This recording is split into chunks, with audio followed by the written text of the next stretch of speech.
পেঁপের শাক করেছি। পেঁপেটা গ্রেটারের সাহায্যে কুড়িয়ে আলু দিয়ে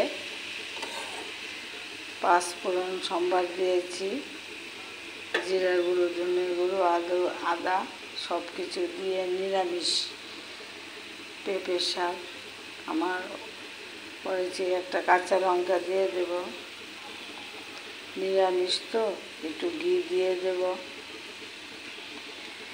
ঘিটা গলে যাক, একটু চিনি দিয়ে দেব। নিরামিষের মধ্যে ঘি আর চিনিটা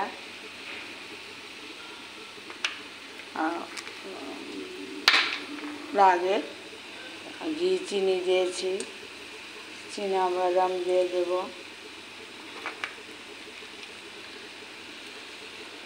আমার চামচের থেকে ঘিটা গলে গেছে।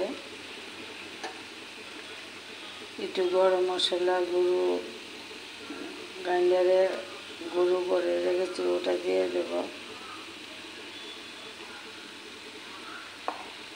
সব উপকরণগুলি মিশিয়ে দিয়ে দেখো আমার পেঁপের শাকটা কি সুন্দর হয়েছে। তোমরা নিরামিষ দিনে পেঁপের শাকটা করে খাবে। আমি যেইভাবে করেছি তোমরা সেইভাবেই করবে। জিরার গুঁড়ো, ধনের গুঁড়ো, আদা, শুকনো লঙ্কা, তেজপাতা ফোড়ন দিয়েছি। দেখি তো শাকটা হয়েছে কিনা।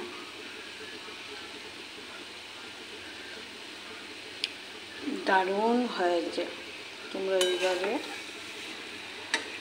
করে খাবে, খেয়ে আমাকে লাইক কমেন্ট করে জানাবে। দেখো আমি বাটিতে পেঁপের শাকটা নামিয়ে নিয়েছি, সার্ভ করে দিয়েছি। তোমরা এইভাবে পেঁপের শাক করে খাবে, দেখো কি দারুণ হয়েছে দেখতে।